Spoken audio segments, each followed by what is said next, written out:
দীর্ঘ এক যুগেরও বেশি সময় পর ঢাকা বিশ্ববিদ্যালয়ে প্রকাশ্যে এসেছে বাংলাদেশ জামায়াতে ইসলামী ছাত্র সংগঠন বাংলাদেশ ইসলামী ছাত্র শিবির।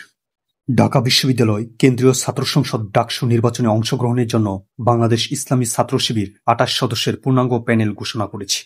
এই প্যানেলে সহসভাপতি অর্থাৎ ভিপি পদে ছাত্র শিবিরের কেন্দ্রীয় প্রকাশনা সম্পাদক সাদিক কায়েম ও সাধারণ সম্পাদক অর্থাৎ জিএস পদে প্রার্থী হিসেবে রয়েছেন ডাবি শাখার শিবিরের সভাপতি এস এম ফরহাদ। মুক্তিযুদ্ধ ও গণতান্ত্রিক আন্দোলন সম্পাদক পদে ইনকিলাব মঞ্চ থেকে যুক্ত হয়েছেন ফাতিমা তাসনিম জুমা। তিনি সুফিয়া কামাল হলের ২০২১-২২ সেশনের আবাসিক শিক্ষার্থী। কমন রুম, রিডিং রুম ও ক্যাফেটেরিয়ার সম্পাদক পদে লড়বেন ইংরেজি বিভাগের ২০২০-২১ সেশনের উমেশ সালমা। তিনি সুফিয়া কামাল হলের অনাবাসিক শিক্ষার্থী। দাবি ছাত্রী সংস্থার সভানেত্রী সাবিকুন নাহার তামান্না লড়বেন সদস্য পদে। তিনি ২০১৯-২০ সেশনের শিক্ষার্থী। আর ইসলামের ইতিহাস ও সংস্কৃতি বিভাগের ২০১৯-২০ সেশনের শিক্ষার্থী আফসানা আক্তার এই প্যানেলে লড়বেন সদস্য পদে। তিনি কুয়েত মৈত্রী হলের শিক্ষার্থী।